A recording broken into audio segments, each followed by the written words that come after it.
hata siku ile ujapo Bwana. Ukiwa umesimama hivyo, ongeza sasa hatua, sogea kidogo hapa mbele. Tusogee tu hapa, mtumishi wa Mungu atakuwa amesimama hapa kutuelekeza.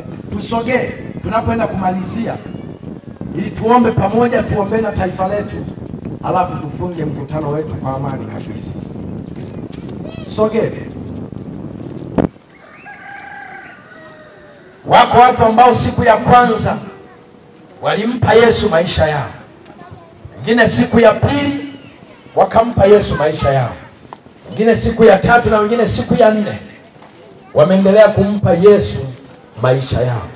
Tusogee, wala usiogope, wewe sogea tu. Hamna anayekula watu hapa, sogea, tusogee.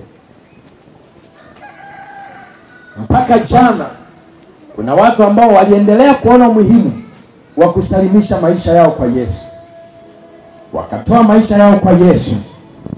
Yesu ni mwema, ataacha kuwasaidia.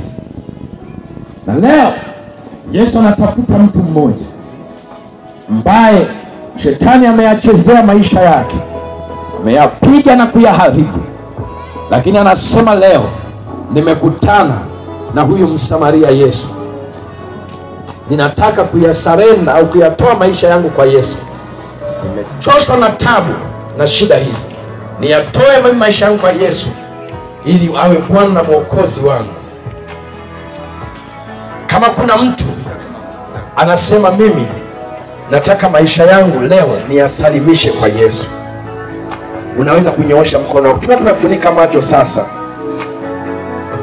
unaweza kunyoosha mkono wako ili tuombe pamoja. Asante. Asante.